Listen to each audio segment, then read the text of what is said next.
Hello dear students, ഇനി നമുക്ക് business എൻവയോൺമെൻറ്റിലെ macro എൻവയോൺമെൻറ്റിനെ കുറിച്ച് നോക്കാം. നമ്മളൊന്ന് മൈക്രോ എൻവയോൺമെൻറ്റാണ് നോക്കിയതെന്ന് ഞാൻ കരുതുന്നത്. ഇനി നമുക്ക് മാക്രോ എൻവയോൺമെൻറ്റിൻ്റെ മാത്രമായിട്ട് ചിലപ്പം പരീക്ഷയ്ക്ക് ചോദിക്കും. അതിൽ എക്കണോമിക് എൻവയോൺമെൻറ്റ് ഉണ്ട്, പിന്നെ social environment, political environment, legal environment, socio cultural environment, അങ്ങനെ പലതരത്തിലുണ്ട് മാക്രോ എൻവയോൺമെൻറ്റ്. മനസ്സിലായല്ലോ? അപ്പം നമുക്കത് ഓരോന്നായിട്ട് നോക്കാം. എക്കണോമിക് എൻവയോൺമെൻറ്റ് പറയുമ്പോൾ നമ്മളിപ്പോൾ സംസാരിച്ചുകൊണ്ടിരിക്കുന്ന കാര്യം മറക്കരുത്. ഒരു ബിസിനസ് ഫേം വളരാനും അതുപോലെ തളരാനും സഹായിക്കുന്ന ഘടകങ്ങളാണ് ബിസിനസ് എൻവയോൺമെൻറ്റ്. ഓക്കെ, അപ്പോൾ അതിൽ മാക്രോ എൻവയോൺമെൻറ്റിൽ ആദ്യം വരുന്നതാണ് എക്കണോമിക് എൻവയോൺമെൻറ്റ്. അതറിയാമല്ലോ, എക്കണോമിക് എൻവയോൺമെൻറ്റ് എന്ന് പറഞ്ഞു കഴിഞ്ഞാൽ എക്കണോമിക് കണ്ടീഷൻസ് ഓഫ് ദ കൺട്രിയാണ്. രാജ്യത്തിൻ്റെ എക്കണോമിക് കണ്ടീഷൻ എങ്ങനെയാണ് എന്നുള്ളതാണ് എക്കണോമിക് എൻവയോൺമെൻറ്റ്. ഓക്കെ, അപ്പോൾ എക്കണോമിക് എൻവയോൺമെൻറ്റിൽ പ്രധാനമായിട്ട് വരുന്നത് എക്കണോമിക് കണ്ടീഷനും എക്കണോമിക് പോളിസികളുമാണ്. എക്കണോമിക് പോളിസികൾ തന്നെ ഇൻഡസ്ട്രിയൽ പോളിസി ഉണ്ട്, ഫിസ്ക്കൽ പോളിസി ഉണ്ട്, അങ്ങനെ പലതരത്തിലുണ്ട്. അപ്പോൾ എക്കണോമിക് കണ്ടീഷൻസ് എന്ന് പറയുമ്പോൾ രാജ്യത്തിൻ്റെ അത് ഇതിൽ തന്നെ ഉണ്ട്, നമ്മുടെ കാര്യത്തിൽ തന്നെ ഉണ്ട്. എക്കണോമിക് കണ്ടീഷൻ പറഞ്ഞു, എക്കണോമിക് റിസോഴ്സ് രാജ്യത്തിൻ്റെ, അതുപോലെ ഈ ഇൻകത്തിൻ്റെ ലെവല് മാറിക്കൊണ്ടിരിക്കും. പുതിയ പുതിയ എക്കണോമിക് റിസോഴ്സുകൾ കണ്ടെത്തിയേക്കാം, പഴയ റിസോഴ്സുകൾ മാറിപ്പോയേക്കാം. ഓക്കെ, അപ്പോൾ അതാണ് എക്കണോമിക് കണ്ടീഷൻസ് എന്ന് പറയുമ്പോൾ. ഇനി ഞാൻ ഇപ്പോൾ പറഞ്ഞല്ലോ, പുതിയ റിസോഴ്സ് കണ്ടെത്തിയേക്കാം, പഴയത് മാറിപ്പോയേക്കാം എന്നൊക്കെ പറഞ്ഞല്ലോ. അപ്പോൾ നമ്മൾ രാജ്യത്ത് ഇപ്പോൾ വിദേശത്തൊക്കെ നോക്കുകയാണെങ്കിൽ ഇപ്പോൾ നോക്കൂ, ഈ ഓയിൽ റിസോഴ്സാണ് ഗൾഫ് രാജ്യങ്ങളിലെ ഏറ്റവും പ്രധാനപ്പെട്ട ഒരു വരുമാനം ഉണ്ടായിരുന്നു. ഇപ്പോൾ ആ റിസോഴ്സ് കുറയുന്നു. പല രാജ്യങ്ങളിൽ പലതരത്തിലുള്ള എനർജി റിസോഴ്സുകൾ കണ്ടെത്തി തുടങ്ങി. ഞാൻ നിങ്ങളോട് ഇന്നാൾ പറഞ്ഞിരുന്നു, US ഒക്കെ നമ്മുടെ ഷെൽ ഗ്യാസ് എന്നൊക്കെ പറഞ്ഞ പുതിയ എനർജികൾ കണ്ടെത്താൻ തുടങ്ങി. അപ്പോൾ ഞാൻ പറയുന്നു, ഇതെല്ലാം കൺസേൺഡ് കൺട്രിയുടെ എക്കണോമിക് അവസ്ഥയെ ബാധിക്കും. ഞാനത് ഉദാഹരണമായിട്ട് പറഞ്ഞതേ ഉള്ളൂ. ഓക്കെ, അപ്പം നമ്മുടെ രാജ്യത്തിൻ്റെ എക്കണോമിക് റിസോഴ്സ് പുതിയത് വന്നോ പഴയതെല്ലാം ഇല്ലാണ്ടായോ, അതുപോലെ രാജ്യത്തിൻ്റെ ലെവൽ ഓഫ് ഇൻകം എങ്ങനെയാണ്, പിന്നെ ഇൻകത്തിൻ്റെ ഡിസ്ട്രിബ്യൂഷൻ, ഇതൊക്കെയാണ് എക്കണോമിക് കണ്ടീഷനിൽ വരിക. ഓക്കെ, അപ്പോൾ എക്കണോമിക് എൻവയോൺമെൻറ്റിൽ എക്കണോമിക് കണ്ടീഷനിൽ പെടുന്ന കാര്യങ്ങൾ ഇതൊക്കെയാണ്.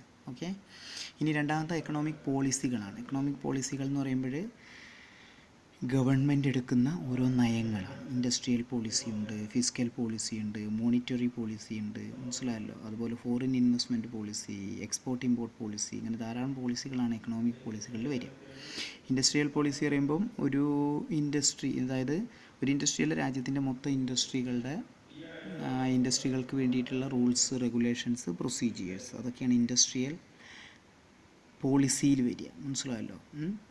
അപ്പോൾ നമ്മുടെ രാജ്യം ഫോളോ ചെയ്യുന്ന ഇൻഡസ്ട്രിയൽ പോളിസി എങ്ങനെയാണോ അതിനനുസരിച്ചിരിക്കും നമ്മുടെ രാജ്യത്തിൻ്റെ ഇൻഡസ്ട്രിയൽ വളർച്ചയും തളർച്ചയും ഒക്കെ. ഓക്കെ, അപ്പോൾ ഇപ്പോൾ ഒരു ഉദാഹരണമായിട്ട് പറയുകയാണെങ്കിൽ ഈ ബാക്ക്വേർഡ് ഏരിയസ്, മനസ്സിലായി, റൂറൽ ആൻഡ് ബാക്ക്വേർഡ് ഏരിയസിലൊക്കെ ഒരുപാട് ഇൻഡസ്ട്രികൾ സെറ്റപ്പ് ചെയ്യണമെന്ന് ഗവൺമെൻറ് ഓഫ് ഇന്ത്യ മുന്നേ ഇപ്പോഴൊക്കെ ഇൻസിസ്റ്റ് ചെയ്യുന്നുണ്ട്. അപ്പോൾ അതുപോലെ നമുക്കത് ചെയ്യാൻ കഴിയുമെങ്കിൽ നമുക്കൊരുപാട് സബ്സിഡി കാര്യങ്ങളൊക്കെ കിട്ടും. മനസ്സിലായല്ലോ? അപ്പം അങ്ങനെ സബ്സിഡി കാര്യങ്ങളെല്ലാം അല്ലെങ്കിൽ ആ കാര്യങ്ങളുള്ള കാരണം അത്തരം മേഖലയിലേക്ക് ആളുകൾ കൂടുതൽ കടന്നു വരും. ഞാൻ പറയുന്നത് റൂറൽ ഏരിയകളുടെ ഡെവലപ്മെൻറ്റിന് വേണ്ടിയിട്ട് അത്തരം ഏരിയകളിൽ പോയിട്ട് നമ്മളൊരു ഇൻഡസ്ട്രി സെറ്റപ്പ് ചെയ്യുകയാണെങ്കിൽ the government of India will provide lot of subsidies, so we can enjoy the merit of that subsidy. അപ്പോൾ അങ്ങനെയുള്ള സബ്സിഡിയുടെ മെറിറ്റ് നമ്മൾ എൻജോയ് ചെയ്യാൻ നമുക്കൊരു മോഹം ഉണ്ടെങ്കിൽ നമ്മൾ റൂറൽ ഏരിയാസിൽ പോയിട്ട് സെലക്ട് ചെയ്യും. മനസ്സിലായല്ലോ? പിന്നെ അടുത്തതാണ് എന്ത് പറയുന്നത്, ഫിസ്ക്കൽ പോളിസി. ഫിസ്ക്കൽ പോളിസി എന്ന് പറഞ്ഞു കഴിഞ്ഞാൽ രാജ്യത്തിൻ്റെ പബ്ലിക് എക്സ്പെൻഡിച്ചർ, പൊതു ചിലവുകൾ, അതുപോലെ ടാക്സേഷൻ, പിന്നെ ഡെറ്റ്, പൊതുകടം, ഇതുമായിട്ട് ബന്ധപ്പെട്ടതാണ് ഫിസ്ക്കൽ പോളിസി. ചിലപ്പം പരീക്ഷയ്ക്ക് ചോദിക്കും, fiscal policy it is related with the public expenditure. അപ്പോൾ ഉടനെ നിങ്ങളുടെ ഉള്ളിൽ കുറച്ച് ഇത് വേണം. പബ്ലിക് എക്സ്പെൻഡിച്ചർ എന്ന് പറഞ്ഞാൽ പൊതുവായ ചിലവുകൾ. മനസ്സിലായല്ലോ? റോഡുകൾ ഉണ്ടാക്കുന്നു, പാലങ്ങൾ പണിയുന്നു, അങ്ങനെ ഒരുപാട് പബ്ലിക്, പിന്നെ ഗവൺമെൻറ്റിൻ്റെ ഈ എഡ്യൂക്കേഷണൽ ഇൻസ്റ്റിറ്റ്യൂഷൻസ് ഉണ്ട്, പിന്നെ അതുപോലെ പൊതുജന ആരോഗ്യങ്ങൾക്ക് വേണ്ടി ഗവൺമെൻറ് പൈസ ചിലവാക്കുന്നു, വീടുകൾ കെട്ടിക്കൊടുക്കാൻ. അപ്പം പബ്ലിക് എക്സ്പെൻഡിച്ചർ ഉണ്ട്, പിന്നെ ടാക്സേഷൻ ഉണ്ട്, പിന്നെ പബ്ലിക് ഡെറ്റുമായി ഇതുമായിട്ട് ബന്ധപ്പെട്ടതാണ് ഏത് പദം? Fiscal policy. മനസ്സിലായല്ലോ?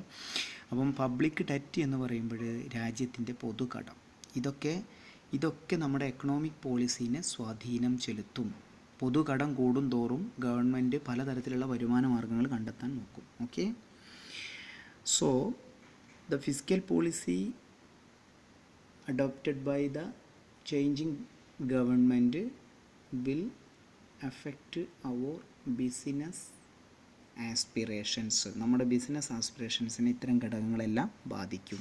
മനസ്സിലായി? ചിലപ്പോൾ നന്നായി ബാധിക്കാം, ചിലപ്പോൾ മോശമായിട്ട് ബാധിക്കാം. ഓക്കെ, ഇനി നമുക്ക് അടുത്തതുള്ളത് ഫിസ്ക്കൽ പോളിസിയുടെ ഒബ്ജക്റ്റീവ്സ് എന്തൊക്കെയാണ്. മനസ്സിലായല്ലോ? എന്തിനു വേണ്ടിയിട്ടാണ് ഗവൺമെൻറ് ഇങ്ങനെ ഫിസ്ക്കൽ പോളിസികൾ കൊണ്ടുവരുന്നത്? മനസ്സിലായല്ലോ? അപ്പം ഫിസ്ക്കൽ പോളിസി FISCAL എന്നാണ് നിങ്ങൾ മുന്നേ കേട്ടിട്ടുണ്ടായിരിക്കും. ഫിസ്ക്കൽ എന്നുള്ള പേര് പദമെല്ലാം നിങ്ങൾ കേട്ടിട്ടുണ്ടായിരിക്കും. മനസ്സിലായല്ലോ? അപ്പം ഫിസ്ക്കൽ പോളിസിയുടെ പ്രധാനപ്പെട്ട ഒബ്ജക്റ്റീവ് എന്താണെന്ന് വെച്ചാൽ രാജ്യത്തെ സേവിങ്സ്, ഇൻവെസ്റ്റ്മെൻ്റ് എല്ലാം വർദ്ധിപ്പിക്കാൻ വേണ്ടിയിട്ടാണ് ഫിസ്ക്കൽ പോളിസി. ഓക്കെ, അതുപോലെ ഇൻഫ്ലേഷൻ കൺട്രോൾ ചെയ്യുക, പോവർട്ടി, അൺഎംപ്ലോയ്മെൻ്റ് എല്ലാം റിമൂവ് ചെയ്യുക. മനസ്സിലായല്ലോ? Equal distribution of wealth, public സെക്ടറിൻ്റെ ഗ്രോത്ത്, അതുപോലെ ഈ റീജിയണൽ ഇംബാലൻസുകൾ ഉണ്ടെങ്കിൽ അതെല്ലാം റെഡ്യൂസ് ചെയ്യുക, നമ്മുടെ രാജ്യത്തെ പ്രൈസിനെ എല്ലാം സ്റ്റേബിൾ ആക്കുക. മനസ്സിലായല്ലോ? അതുപോലെ maximum welfare of the people. ഇതെല്ലാമാണ് ഫിസ്ക്കൽ പോളിസിയുടെ ഗുണങ്ങൾ അല്ലെങ്കിൽ ഒബ്ജക്റ്റീവ്സ്. മനസ്സിലായല്ലോ? ഗുണങ്ങൾ എന്ന് പറയാനില്ല, കാരണം ഇത് നടപ്പിൽ വരുത്തി കഴിഞ്ഞ് അത് ശരിയായ രീതിയിൽ നടപ്പിൽ വരുത്തിയാൽ നമുക്ക് എന്ത് ചെയ്യുള്ളൂ? ഗുണങ്ങളുണ്ടാവുള്ളൂ. അപ്പം ഫിസ്ക്കൽ പോളിസി ഗവൺമെൻറ് കൊണ്ടുവരുന്നത് എന്തിനാണ്? ഞാൻ ഈ പറഞ്ഞ കാര്യങ്ങൾക്ക് വേണ്ടിയാണ് ഗവൺമെൻറ് ഫിസ്ക്കൽ പോളിസി കൊണ്ടുവരുന്നത്. ഇതിപ്പം ഒരാൾ പഠിപ്പിക്കാതെ തന്നെ പറയുമ്പോൾ നിങ്ങൾക്ക് പറയാൻ പറ്റും എന്താണ് ഫിസ്ക്കൽ പോളിസിയുടെ ഒബ്ജക്റ്റീവ് എന്ന് വെച്ച് കഴിഞ്ഞാൽ വളരെ സിമ്പിളായിട്ട് പറയാൻ പറ്റും. രാജ്യത്തിൻ്റെ ഓവറോൾ ഡെവലപ്മെൻ്റ് ആണ്. Okay, to reduce the poverty, unemployment, to stabilise the price. മനസ്സിലായല്ലോ? അതുപോലെ to reduce the regional imbalance, to maximum promotion of welfare of the people. ഇങ്ങനെ ഒരുപാട് കാര്യങ്ങൾക്ക് വേണ്ടിയിട്ടാണ് ഫിസ്ക്കൽ പോളിസികൾ ഗവൺമെൻറ് അഡോപ്റ്റ് ചെയ്യുന്നത്. അത് അതിൻ്റെ ലക്ഷ്യത്തെ എത്തിയോ ഇല്ലയോ എന്നുള്ളതല്ല, ഇതിന് വേണ്ടിയിട്ടാണ് ഫിസ്ക്കൽ പോളിസികൾ കൊണ്ടുവരുന്നത്. അപ്പം ഫിസ്ക്കൽ പോളിസി നേരത്തെ നമ്മൾ പറഞ്ഞു പബ്ലിക് എക്സ്പെൻഡിച്ചറുമായിട്ടും അതുപോലെ പബ്ലിക് ഡെറ്റുമായിട്ടും ടാക്സേഷനുമായിട്ടും വളരെയധികം ബന്ധമുള്ള ഒരു പദമാണ്. ഓക്കെ, ഇനി ഫിസ്ക്കൽ പോളിസി കഴിഞ്ഞാൽ നമ്മൾ അടുത്തതാണ് മോണിറ്ററി പോളിസിയാണ്. മനസ്സിലായല്ലോ? അപ്പോൾ എക്കണോമിക് എൻവയോൺമെൻറ്റിലെ എക്കണോമിക് കണ്ടീഷൻ പറഞ്ഞു, എക്കണോമിക് പോളിസിയിൽ ഇൻഡസ്ട്രിയൽ പോളിസി പറഞ്ഞു, ഫിസ്ക്കൽ പോളിസി പറഞ്ഞു, ഫിസ്ക്കൽ പോളിസിയുടെ ഒബ്ജക്റ്റീവ് പറഞ്ഞു. ഇനി നമുക്കുള്ളത് മോണിറ്ററി പോളിസിയാണ്. മോണിറ്ററി പറഞ്ഞു പണത്തിൻ്റെ സ്മൂത്ത് സപ്ലൈ. മനസ്സിലായല്ലോ? മണിയുടെ സ്മൂത്തായിട്ടുള്ള സപ്ലൈക്ക് വേണ്ടിയിട്ട് ഗവൺമെൻറ് ആവിഷ്കരിക്കുന്ന നടപടികളാണ് മോണിറ്ററി പോളിസീസ്. ഓക്കെ, അപ്പം ക്രെഡിറ്റ് ആയാലും ബിസിനസ് ഫേമുകൾക്ക് ക്രെഡിറ്റ് നൽകലായാലും ശരി, പണത്തിൻ്റെ ഒരു ലഭ്യത ഉറപ്പുവരുത്തലാണ് മോണിറ്ററി പോളിസിയുടെ പ്രധാനപ്പെട്ട ഒരു ഒബ്ജക്റ്റീവ് എന്ന് പറഞ്ഞത്. മനസ്സിലായല്ലോ? അപ്പോൾ ഇത് ക്രെഡിറ്റ് സപ്ലൈ ആവാം, മണി സപ്ലൈ ആവാം, അതുപോലെ ഇൻട്രസ്റ്റുമായിട്ട് ബന്ധപ്പെട്ട കാര്യങ്ങളായിരിക്കാം. അപ്പോൾ നിങ്ങൾ ശ്രദ്ധിക്കണം, 2-3 പദം ഉള്ളത്. ഒന്ന് ക്രെഡിറ്റിൻ്റെ സപ്ലൈ, പിന്നെ ഈ റേറ്റ് ഓഫ് ഇൻട്രസ്റ്റ്, പിന്നെ മണി സപ്ലൈ. ഇതുമായിട്ട് ബന്ധപ്പെട്ട പോളിസികളാണ് മോണിറ്ററി പോളിസീസ്. ഓക്കെ, അപ്പോൾ നിങ്ങൾ ഇൻട്രസ്റ്റ് റേറ്റ് കൂട്ടാം, കുറയ്ക്കാം, അതുപോലെ ഈ ക്രെഡിറ്റിൻ്റെ എത്രത്തോളം ക്രെഡിറ്റ് നൽകാം, അതുപോലെ നൽകാതിരിക്കുക, അതുമായൊക്കെ ബന്ധപ്പെട്ടതാണ് മോണിറ്ററി പോളിസീസുകൾ. ഓക്കെ, അപ്പോൾ നമ്മൾ ഇപ്പം എക്കണോമിക് കണ്ടീഷനായി, അതുപോലെ ഇൻഡസ്ട്രിയൽ പോളിസിയായി, അതുപോലെ ഫിസ്ക്കൽ പോളിസിയായി, പിന്നെ ഇപ്പം മോണിറ്ററി പോളിസിയായി. ഇനി അടുത്തത് നമുക്കുള്ളത് ഫോറിൻ ഇൻവെസ്റ്റ്മെൻറ്റ് പോളിസിയാണ്. അതും ഗവൺമെൻറ് ഡിപ്പെൻഡ് ചെയ്താണ് ഓരോരോ മേഖലയിൽ എത്രത്തോളം ഫോറിൻ ഇൻവെസ്റ്റ്മെൻറ്റ് സ്വീകരിക്കണം എന്നുള്ളതാണ്. എക്സ്പോർട്ട് ഇമ്പോർട്ട് പോളിസിയെക്കുറിച്ചൊക്കെ നമുക്ക് ഭാവിയിൽ കുറച്ച് കഴിയുമ്പോൾ പഠിക്കാനുണ്ട്. ഓക്കെ, ഇനി നെക്സ്റ്റ് ഇപ്പം നമ്മൾ സോഷ്യൽ എൻവയോൺമെൻ്റ് ആണ് പറഞ്ഞത്. ഇനി അടുത്തതായിട്ട് നമ്മുടെ കയ്യിലുള്ളത് പൊളിറ്റിക്കൽ എൻവയോൺമെൻറ്റ്. സെക്കൻഡ് വൺ ഉള്ളത് പൊളിറ്റിക്കൽ എൻവയോൺമെൻ്റ് ആണ്. അപ്പം പൊളിറ്റിക്കൽ എൻവയോൺമെൻറ്റ് എന്ന് പറയുമ്പോൾ മാക്രോ എൻവയോൺമെൻറ്റിലെ പ്രധാനപ്പെട്ട ഒരു ഭാഗമാണ് പൊളിറ്റിക്കൽ എൻവയോൺമെൻറ്റ്. ഓക്കെ, ശരിക്കും ഈ പാഠത്തിൽ നിങ്ങൾക്ക് പ്രധാനമായിട്ട് പഠിക്കാനുള്ളത് ഈ ബിസിനസ് എൻവയോൺമെൻ്റ് ആണ്. അപ്പം ബിസിനസ് എൻവയോൺമെൻറ്റിൽ ഈ മൈക്രോ ആൻഡ് മാക്രോ എൻവയോൺമെൻറ്റ് ഇതിൽ പഠിക്കാനുള്ളൂ, മെയിനായിട്ട് പരീക്ഷയ്ക്ക് ചോദിക്കുന്നത്. അപ്പം അത് സെക്കൻഡ് വണ്ണാണ് ഇത്. സോഷ്യൽ എൻവയോൺമെൻറ്റ് കഴിഞ്ഞ് മാക്രോയിൽ വരുന്നതാണ് പൊളിറ്റിക്കൽ എൻവയോൺമെൻറ്റ്. അപ്പം രാജ്യത്തെ പൊളിറ്റിക്കൽ അന്തരീക്ഷം എങ്ങനെയാണ്, മനസ്സിലായല്ലോ. പൊളിറ്റിക്കൽ അന്തരീക്ഷം എന്ന് പറയുമ്പോൾ പൊളിറ്റിക്കൽ പാർട്ടികളുടെ നയങ്ങൾ, മനസ്സിലായല്ലോ. അതുപോലെ പൊളിറ്റിക്കൽ പാർട്ടികൾ ഓരോ സമയത്ത് നടത്തുന്ന ഓരോ വാഗ്ദാനങ്ങൾ അങ്ങനെയൊക്കെ ഉണ്ടാവുമല്ലോ, ജനങ്ങൾക്ക് വാഗ്ദാനം കൊടുക്കുമല്ലോ, അത് തരാം ഇത് തരാം അങ്ങനെയൊക്കെ പറഞ്ഞിട്ട്. അപ്പം അങ്ങനെ പൊളിറ്റിക്കൽ എൻവയോൺമെൻറ്റുമായിട്ട് ബന്ധപ്പെട്ട് നമുക്ക് നമ്മൾ പ്രധാനമായിട്ട് ശ്രദ്ധിക്കേണ്ടത്. ഓക്കെ. അപ്പം പോളിസികൾ ഫീച്ചർ ഓഫ് പൊളിറ്റിക്കൽ പാർട്ടികളാണ് ഏതിൽ വരിക, പൊളിറ്റിക്കൽ. നേരത്തെ ഞാൻ പറഞ്ഞില്ലേ, ഓരോ പൊളിറ്റിക്കൽ പാർട്ടികൾക്കും ഓരോ പോളിസികളുണ്ടായിരിക്കും. ഇപ്പം BJPയുടെ പോളിസി ആയിരിക്കില്ല CPM, അല്ലെങ്കിൽ CPMൻ്റെ പോളിസി ആയിരിക്കില്ല കോൺഗ്രസ് പാർട്ടിക്ക്. അപ്പോൾ അങ്ങനെ നാഷണലായിട്ടും അല്ലെങ്കിൽ നമ്മുടെ സ്റ്റേറ്റ് ലെവലിലുള്ള ലോക്കൽ പാർട്ടികൾ ഇങ്ങനെയുള്ള എൻവയോൺമെൻറ്റ്, പൊളിറ്റിക്കൽ എൻവയോൺമെൻറ്റ് വളരെ പ്രധാനമാണ്. പക്ഷേ ഇപ്പോൾ അത് ഇത്രയും പ്രധാനമല്ല, കാരണം ഇപ്പം ഒറ്റ പാർട്ടിയാണ് ഇന്ത്യ ഭരിച്ചുകൊണ്ടിരിക്കുന്നത്. മുന്നേയൊക്കെ കോalition ഗവൺമെൻറ് ആയിരുന്നു. കോalition ഗവൺമെൻറ് പറഞ്ഞാൽ കൂട്ടുകക്ഷി ഭരണമായിരുന്നു മുന്നേയൊക്കെ ഉണ്ടായിരുന്നത്.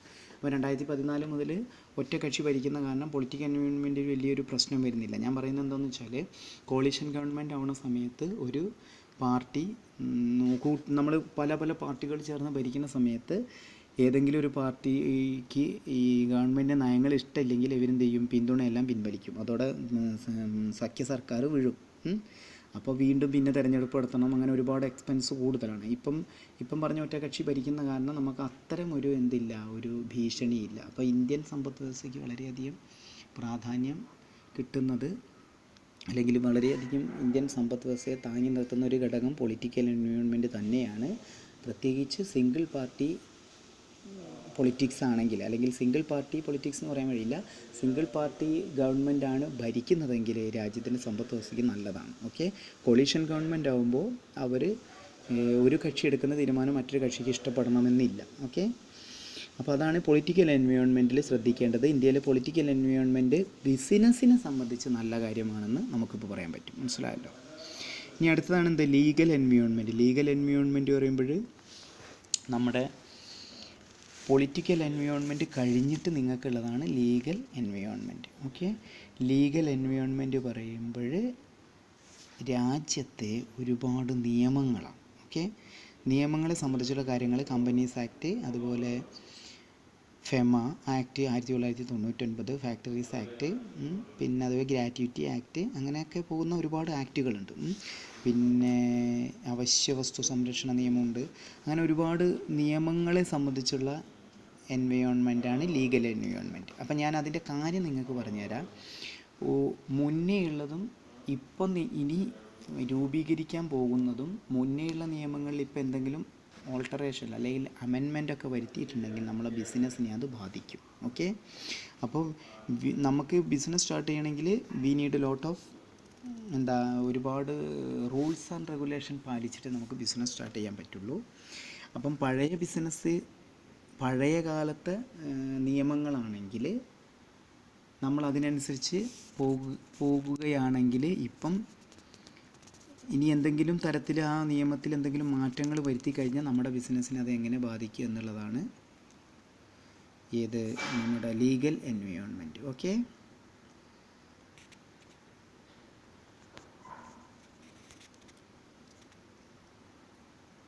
ഇനി നമുക്കപ്പം ലീഗൽ എൻവയോൺമെൻറ്റിൽ ഇപ്പോൾ നിങ്ങൾക്ക് മനസ്സിലായിട്ടുണ്ടായിരിക്കും എന്താ ലീഗൽ, അതായത് നിയമപരമായിട്ടുള്ള കാര്യങ്ങൾ. അപ്പോൾ ഞാൻ ഇത് മലയാളത്തിൽ നിങ്ങൾ ഇംഗ്ലീഷിലാക്കി എഴുതണം, മനസ്സിലായല്ലോ. Different acts implemented by the parliament and amended by the parliament, അതുമായിട്ട് ബന്ധപ്പെട്ടതാണ് ഇത് ലീഗൽ എൻവയോൺമെൻറ്റ്, മനസ്സിലായല്ലോ. അപ്പോൾ അത് നമ്മുടെ ബിസിനസ്സിനെ ബാധിക്കുമെന്ന് നിങ്ങൾക്ക് അറിയുന്നുണ്ടായിരിക്കും. നെക്സ്റ്റ് നമുക്ക് പഠിക്കാനുള്ള സോഷ്യൽ എൻവയോൺമെൻ്റ് ആണ്. സോഷ്യൽ എൻവയോൺമെൻറ്റ് പറഞ്ഞാൽ വളരെയധികം പ്രധാനപ്പെട്ട ഒരു എൻവയോൺമെൻറ്റാണ് സോഷ്യൽ എൻവയോൺമെൻറ്റ്.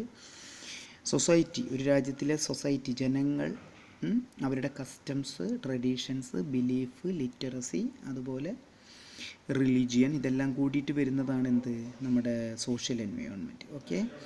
അപ്പോൾ ഒരു രാജ്യത്തെ ജനങ്ങൾക്കൊരു കസ്റ്റം ഉണ്ടായിരിക്കും, പല കസ്റ്റംസ് ഉണ്ടായിരിക്കും, പല ആളുകൾക്ക് ട്രഡീഷൻസ് ഉണ്ടായിരിക്കും, വാല്യൂ, ബിലീഫ്, അങ്ങനെയൊക്കെ ഉണ്ടായിരിക്കും, പോവർട്ടി, ലിറ്ററസി, ഇതുമായിട്ടൊക്കെ ബന്ധപ്പെട്ടതാണ്.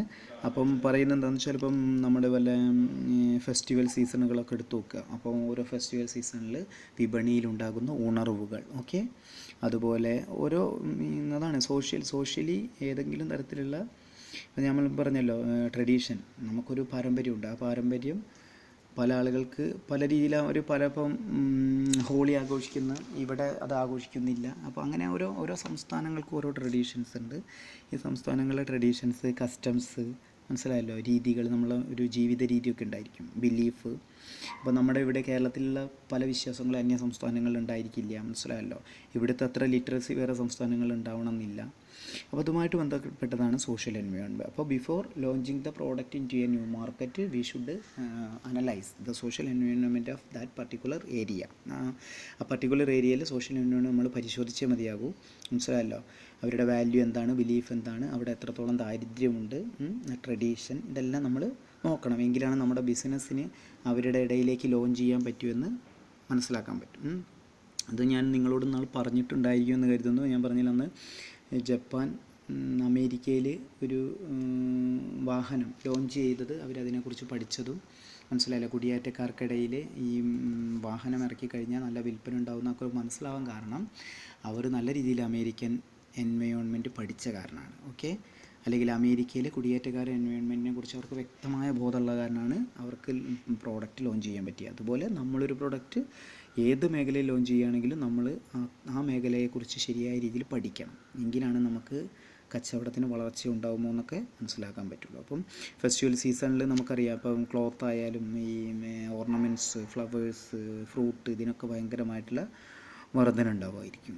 അപ്പം അതുപോലെ ലിറ്ററസി കൂടുതലുള്ള സ്ഥലങ്ങൾ, അതായത് കൂടുതൽ, ഇപ്പോൾ കേരളം നല്ല ഹൈ ലിറ്ററസി സ്റ്റേറ്റ് ആയ കാരണം ഇവിടെ നല്ല ക്വാളിറ്റി പ്രോഡക്റ്റുകളെ ആളുകൾ താല്പര്യപ്പെടുകയുള്ളൂ, മനസ്സിലായല്ലോ. അപ്പോൾ ക്വാളിറ്റി കുറഞ്ഞൊരു പ്രോഡക്റ്റ് കേരളത്തിൽ വിറ്റഴിക്കുക പറഞ്ഞാൽ ഭയങ്കര ബുദ്ധിമുട്ടാണ്. കാരണം നമ്മൾ we are much aware about the consumer protection act, മനസ്സിലായല്ലോ. അവർ literacy rate is high, so we are നമുക്ക് എന്താ, നമ്മളെ ലിറ്ററസി റേറ്റ് അത്രയും ഉയർന്നതായ കാരണം നമുക്ക് അതിനെക്കുറിച്ച് നല്ലൊരു ബോധമുണ്ട്.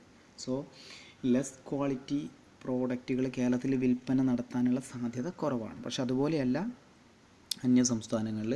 അവിടെ അവർക്ക് പറയുകയാണ്, പ്രത്യേകിച്ച് ഗ്രാമപ്രദേശങ്ങളിലെ ആളുകൾക്കൊന്നും ഇങ്ങനെ അതൊന്നും അറിയില്ല. അവർക്ക് ലിറ്ററസി എല്ലാം കുറവായ കാരണം ഒരു പ്രോഡക്റ്റ് എക്സ്പയറി ഡേറ്റ് കഴിഞ്ഞാൽ അത് പരാതിപ്പെടാൻ പോലും, അത് നമ്മൾ വാങ്ങുകയാണെങ്കിൽ പരാതിപ്പെടാൻ അവർക്ക് അറിയില്ല. പിന്നെ എന്ത് ചെയ്യാൻ, നമ്മളൊക്കെ പ്രോഡക്റ്റ് വാങ്ങുമ്പോൾ എക്സ്പയറി ഡേറ്റ് നോക്കിയിട്ടാണ് വാങ്ങുക. പക്ഷേ അന്യസംസ്ഥാനങ്ങളിൽ അങ്ങനെ ആവണമെന്നില്ല. അപ്പം ക്വാളിറ്റി കുറഞ്ഞ പ്രൊഡക്റ്റുകളും വിറ്റഴിക്കാൻ അവിടെ ചാൻസ് ഉണ്ട്, ഓക്കെ. ഇതാണ് സോഷ്യൽ എൻവയോൺമെൻറ്റ്. ഇനി ഒരു സോഷ്യോ കൾച്ചറൽ എൻവയോൺമെൻറ്റ് ഉണ്ട്. അത് ഈ കൾച്ചറുമായിട്ട് ബന്ധപ്പെട്ടതാണ്. രണ്ടും ഏകദേശം ഒരുപോലെ തന്നെയാണ്. ശരിക്കും ചില പുസ്തകങ്ങളിൽ സോഷ്യൽ എൻവയോൺമെൻറ്റ് മാത്രമേ ഉണ്ടാവുള്ളൂ, ചിലതിൽ സോഷ്യോ കൾച്ചറൽ എൻവയോൺമെൻറ്റ് ഉണ്ടായിരിക്കും. അപ്പോൾ കൾച്ചർ എന്ന് പറഞ്ഞു കഴിഞ്ഞാൽ നമുക്കറിയാമല്ലോ, നമ്മുടെ ബിലീഫ്, പിന്നെ വേ ഓഫ് ബിഹേവിയർ, ഇതിനൊക്കെയാണ് കൾച്ചർ എന്ന് പറയുക.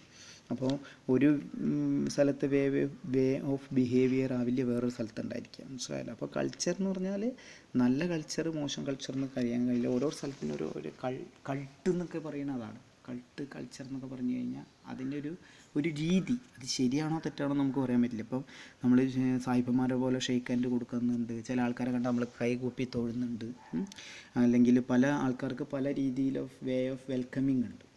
അത് ശരിയാണോ തെറ്റാണോ നല്ലതാണെന്നൊന്നും നമുക്ക് പറയാനില്ല. അതൊരു വേ ഓഫ് ബിഹേവിയർ മാത്രമാണ്. അതിൽ പോലും ബിസിനസ് ഉണ്ട്. ഇപ്പോൾ ഉദാഹരണത്തിന് നമ്മൾ കൈ കൂപ്പി തൊഴുകയാണെങ്കിൽ നമ്മളെ വിരലുകളെല്ലാം ദൃശ്യമാവുന്ന സമയത്ത് അവിടെ വല്ല മോതിരം ഇങ്ങനെയുള്ള സാധനങ്ങളൊക്കെ അണിയാനുള്ളൊരു താല്പര്യം ഉണ്ടായിരിക്കും, മനസ്സിലായി. ഷെയ്ക്ക് ഹാൻഡ് കൊടുക്കുമ്പോൾ അത്രയും വരില്ല. ഞാൻ എൻ്റെ ഒരു ചിന്തയിൽ പറഞ്ഞതാണ്, മനസ്സിലായല്ലോ. അപ്പം അങ്ങനെ പലതാണ്. അപ്പോൾ സോഷ്യോ കൾച്ചറൽ എൻവയോൺമെൻറ്റും ഭയങ്കരമായിട്ടുള്ള ഒരു ബിസിനസ് എൻവയോൺമെൻറ്റിനെ ബാധിക്കുന്ന ഒരു ഘടകമാണ്, ഓക്കെ.